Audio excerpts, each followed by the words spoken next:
Ja, vielen Dank, meine sehr geehrten Damen und Herren. Ich darf Sie kurz mit nach München nehmen und in die Welt der Zahlen. Bevor wir allerdings in die Zahlen gehen, ist immer wichtig, einen Hintergrund zu haben, Background. Und ich glaube, wir haben die größte museale Wiedereröffnung gehabt am 7.7.2022. 19 Ausstellungen auf über 20.000 Quadratmeter. Das war ein Kraftakt seit 2014 und der Herr Blume hat es heute Morgen gesagt. Wenn man den Job gut macht, dann belohnen einen auch die Besucher. Und so hatten wir allein in Ostern, in den Ostern 2 Wochen, knappe 60.000 Besucher. Wir steuern von den Besucherzahlen her auf das Vorjahresniveau hin und ich darf Sie vielleicht, ich hoffe, das funktioniert jetzt, nein. Okay, der Video muss wahrscheinlich am Laptop gestartet werden. Ich hätte es mir natürlich gerne erspart, die 2 Minuten, aber einfach damit Sie sehen, 19 neue Ausstellungen.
Zahlen können allerdings Segen sein, allerdings auch ein Fluch.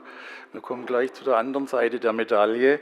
Wir haben den ersten Abschnitt hinter uns nach all den Jahren. Wir bauen jetzt nochmal 6 Jahre, 2027 den Realisierungsabschnitt 2 und 2028 dann weitere 16.500 Quadratmeter zu eröffnen, also reine Ausstellungsfläche dann mit 36.500 Quadratmeter.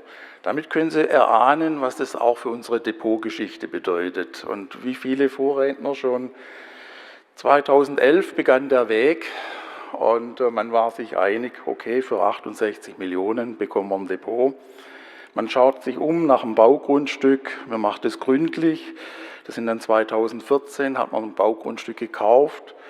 Man geht dann weiter, fängt an zu bauen und die Zucchini, unser Realisierungskonzept, merkt dann, dass das Geld enger wird. Naja, okay, man rechnet aus, was kosten uns die Depots dann ab 2028, so rund 6 Millionen per Jahr, per anno, reine Mietdepotkosten.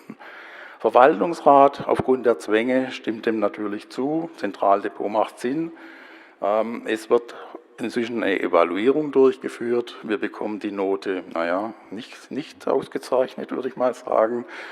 Wir gehen weiter, ein Feuer schädigt dann unsere Exponate, ein Mietdepot, das ist dann auch so ein Thema.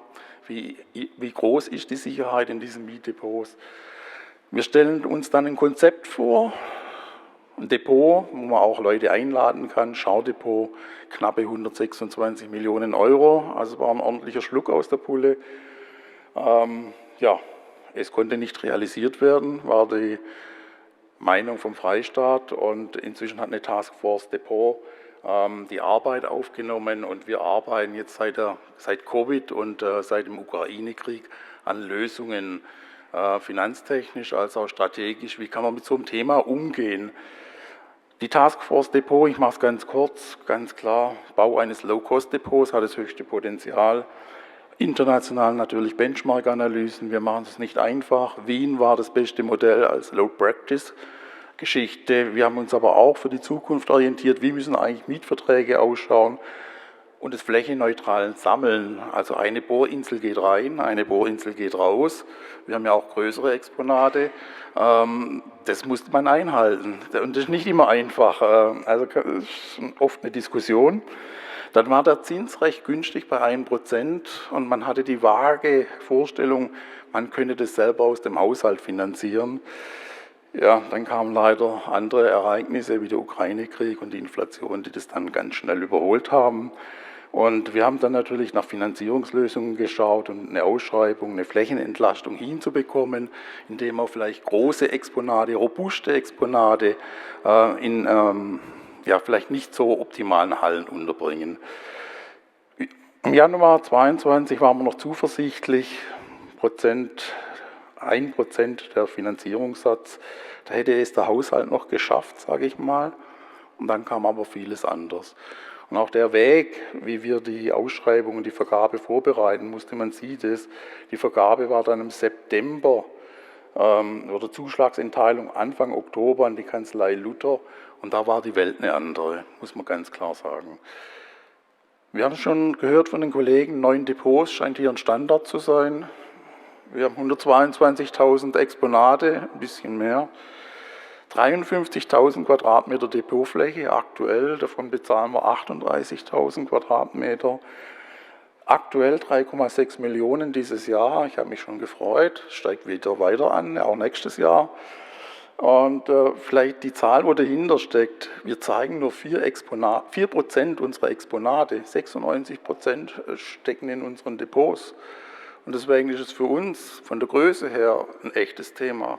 Das holt uns nachher ein, Sie sehen es jetzt eigentlich schon, wenn wir ein Depot gehabt hätten, konjunktiv, 2026, die Mietkosten für 50 Jahre, 421 Millionen Euro.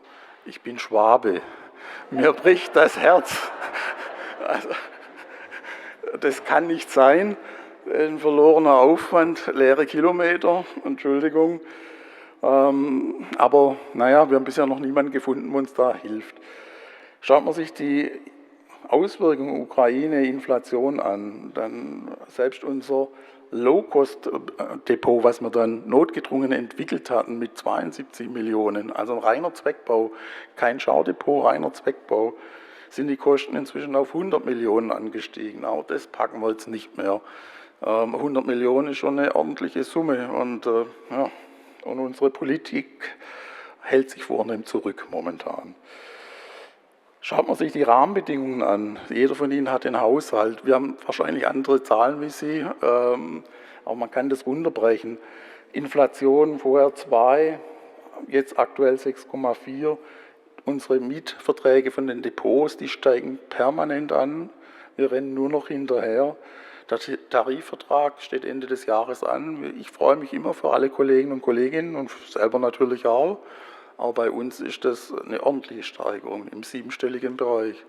Und wir haben kein Geld mehr bekommen. Also von daher alles gut, ich kann gut jammern. Die Anlagenmehrung in unserem Realisierungsabschnitt 1, wir haben es vorher gehört, man ertüchtigt was und ist erstaunt, dass man dann 40% auf einmal mehr Energie braucht und mehr Anlagen hat. Das ist wieder die Schattenseite der Modernisierung, Fluchtwege, Brandsicherheit und so weiter, aber die Kosten steigen an und bei dem zweiten Abschnitt wird es genau das Gleiche passieren. Die Baupreisindexsteigerung tut das Übrige und wenn ich mir jetzt den Haushalt anschaue, ich mache mal gleich das komplette Bild, wir haben 7,3 Millionen, was in Summe der Haushalt mehr belastet wird und haben einen Aufwuchs der Zuwendungen von 1,6 Millionen. Ja, der Gap, wir müssen sparen. Also ich versuche mich jetzt auch demnächst, wir müssen den Gürtel enger schnallen. Es wird schwierig und die Situationen sind wirklich für den Haushalt herausfordernd. Und wenn man auf den Markt geht und sich anschaut, wie kann ich denn ein Großprojekt umsetzen, muss ich immer schauen, bin ich überhaupt kreditwürdig? Möchte die Bank überhaupt mit mir ein Geschäft machen? Kann ich überhaupt mit der Bank ein Geschäft machen? Oder wie schaut die Leistungsfähigkeit des Haushalts aus? Der Immobilienmarkt hat sich leider komplett gedreht. Vorher war Geld im Überfluss da, man konnte relativ viel leicht finanzieren. Der Immobilienmarkt hat sich komplett verändert dahin, dass die Leute vorsichtiger geworden sind. Banken achten auf Drittverwendbarkeit, falls es dann doch mal so zu einer Schieflage kommt. Wir sind ja eine ADÖR per hoheitlichem Dekret und nicht per Gesetz. Die Banken und Juristen differenzieren hier sehr wohl dazwischen. Und wir sagen auch, wir probieren es jetzt nicht aus, um zu testen, ob der Freistaat uns dann im Ernstfall beiseite springt. Aber das zeigt das Standing, was wir auch haben bei Finanzgebern. Und die Gewährträgerhaftung, also die Verpflichtungsermächtigung, ist eigentlich ein grundlegender Basic, was man jetzt heutzutage braucht. Die Herausforderung, ich habe es vorher schon gesagt, die Mehrkosten, also setzen auch unseren Haushalt ordentlich unter Druck. Wir sind wirklich dran, nur noch Optimierungen, Effizienzverbesserungen durchzuführen, um den Haushalt am Laufenden zu halten. Die Zinsanhebungsschritte zur Inflationsbekämpfung, Sie kennen sie alle. Wenn Sie heute privat was finanzieren möchten, sind Sie mit 4,4%, glaube ich, gut beraten. Im Vergleich zu 1% für 2022 Beginn, also eine fast 4,5-Verfachung des Kapitaldienstes, den Sie leisten müssen, fürs Gleiche eigentlich. Und die Rahmenbedingungen, jetzt ein Depot zu bauen oder ein Museum, denkbar schlecht. Denkbar schlecht. Schaut man sich die Finanzierungsoptionen an. Ich möchte Ihnen nicht ÖBP und BBP, das kennen Sie alle. Das sind die beliebten Modelle. Welche Möglichkeiten hat man denn eigentlich? Dann ist es diese idealtypische Struktur, indem man sich, sage ich mal, mit der Privatwirtschaft zusammenlegt, um hier ein Lösungsmodell zu finden. Ich habe es vorher angesprochen, wir haben das Thematik, ja, sind wir wirklich per Gesetz eine Anstalt des öffentlichen Rechts, sind wir gleichwertig mit dem hoheitlichen Dekret und wie schaut es entsprechend mit unseren anderen wirtschaftlichen Komponenten aus? Wir haben, kreativ wie wir sind, versucht, Alternativen aufzubauen. Das eine ist, wir haben das Grundstück in Erding und der Wunsch wäre ganz klar, darauf zu bauen, aber dazu brauchen wir das Geld. Zweite Option, wir fassen die 9 Mietdepots zusammen an einen Standort, hat mehr Nachhaltigkeit, ist zielführender, ist effektiver, effizienter. Dritte Variante, wir machen eine Mischlösung. Wir bauen nur ein Teil, nur ein Modul, versuchen es erweiterbar zu erhalten und mieten eine Standardhalle an, um unsere robusten Exponate unterzubringen. Die vierte Lösung ist dann ein Mix von allem, also Erding zu halten, eine teilweise Nutzung selber durchzuführen, am liebsten ein Rechenzentrum, die machen wenig Ärger, in den Keller oder ins Obergeschoss zu setzen, Mieteinnahmen zu erzielen, Querfinanzierung zu erreichen und eine Anmietung an der Standardhalle. Jetzt komme ich noch in den Bereich der Finanzen. Ich hoffe, es wird nicht zu, ich mache es ganz schnell. Natürlich Kauf, Sales und Leaseback, Leasingmodell, Erbbaurecht mit Heimfall oder über einen geschlossenen Immobilienfonds, das sind so die Standards, was man so hat. Kauf der Immobilie, die Voraussetzungen, klar. Sie sehen es, die Vorteile, GMP funktioniert nicht immer. Können wir gerade nach München schauen, das Gasteig, für 350 Millionen Euro hat sich keiner gefunden, wo das bauen möchte oder sanieren möchte. Also begrenzt machbar, sage ich, dieses Modell. Forfaitierung, eigentlich tritt man nur den Werklohn ab gegen eine Bank. Man hat gewisse Risiken, insbesondere in der Instandhaltung, und die Bank schaut einen natürlich genau an, sind Sie denn kreditwürdig? So. Sales und Leaseback, Sie haben die Zahlen schon gehört, Mietvertrag bis maximal 30 Jahre, Nachweis Bonität, hat natürlich viele Vorteile, Nachteile. Sie sehen, Indexierung muss gesichert sein und vor allem die Drittverwendbarkeit. Die erfordert dann große Kompromisse, weil wir können nicht das konservatorisch gewünschte Modell verwirklichen, sondern müssen industrieartig denken. Die Wiederverwendbarkeit muss garantiert sein, weil sonst kriegen Sie nie Geld dafür. Das Leasingmodell allgemein, im Prinzip die gleichen Voraussetzungen. Hier der Nachteil, dass es ein TripleNet ist, dass die Instandhaltungen, die Instandsetzung auch von Dach und Fach beim Mieter liegt. Das haben wir beim vorherigen Modell nicht, das wäre der Charme noch gewesen vom vorherigen Modell. Das Erbbaurecht mit Heimfall, das haben wir vorher, glaube ich, auch schon angesprochen, 33, 66 Jahre. Hat einen richtig schönen Vorteil. Nachweis wieder der Bonität. Das Risiko liegt eigentlich auf fremder Hand. Der Nachteil ist natürlich, dass man die Indexierung der Miete sicherstellen muss, dass man einen Teil der Immobilie selber natürlich refinanzieren muss. Und der Investor hat halt sein Maximierungsprinzip und das heißt Minimierung der Instandhaltungskosten. Das heißt, da muss man wirklich sehr aufpassen, dass man da an die richtige Wahl kommt. Und die fünfte Variante, den geschlossenen Immobilienfonds, kann man auch kombinieren mit der vierten Variante. Der Nachteil ist einfach, es wird ziemlich viel draufgeschlagen, sage ich mal, und vor allem, Sie müssen eine jährliche Auszahlung, eine Rendite an die Eigner natürlich garantieren. Und das macht dieses Modell ein bisschen komplex, wobei es doch sehr Charme hat. Aber es macht halt, wie soll ich sagen, auch hier nicht davor Halt, dass man entsprechend Kapital nachweisen muss und die entsprechende Rendite nachzeigen muss. Schaut mal kurz über die Grenze, ich hoffe, ihr habt noch 1-2 Minuten. Rotterdam, klassisches Beispiel für ein wunderbar schönes Schaudepot, ist jetzt schon eine Ikone in Rotterdam. Schaut man sich mal die Zahlen an. 2021 wäre ich gerne auch fertig gewesen mit dem Bau. 92 Millionen, okay, ein Drittel davon von einer Stiftung, mehr wie ein Drittel dann von der Stadt und von weiteren Spenden. Und dann waren die Kollegen natürlich noch intelligent und clever unterwegs und haben so eine Glass-Panel-Action gestartet, wo sie die Glaspanels dann quasi verkauft haben, wo man das entsprechend die Patenschaft übernehmen konnte. Und das Depot, kostet extra Eintritt und generiert 150.000 Besucher zu den 300.000 Besuchern im Museum. Sehr gelungenes Konzept, nicht übertragbar. Und noch kurz das Resümee, klar, Kauf ist immer das Beste, als Schwabe, der beim Schotte gelernt hat, also geht nichts drüber.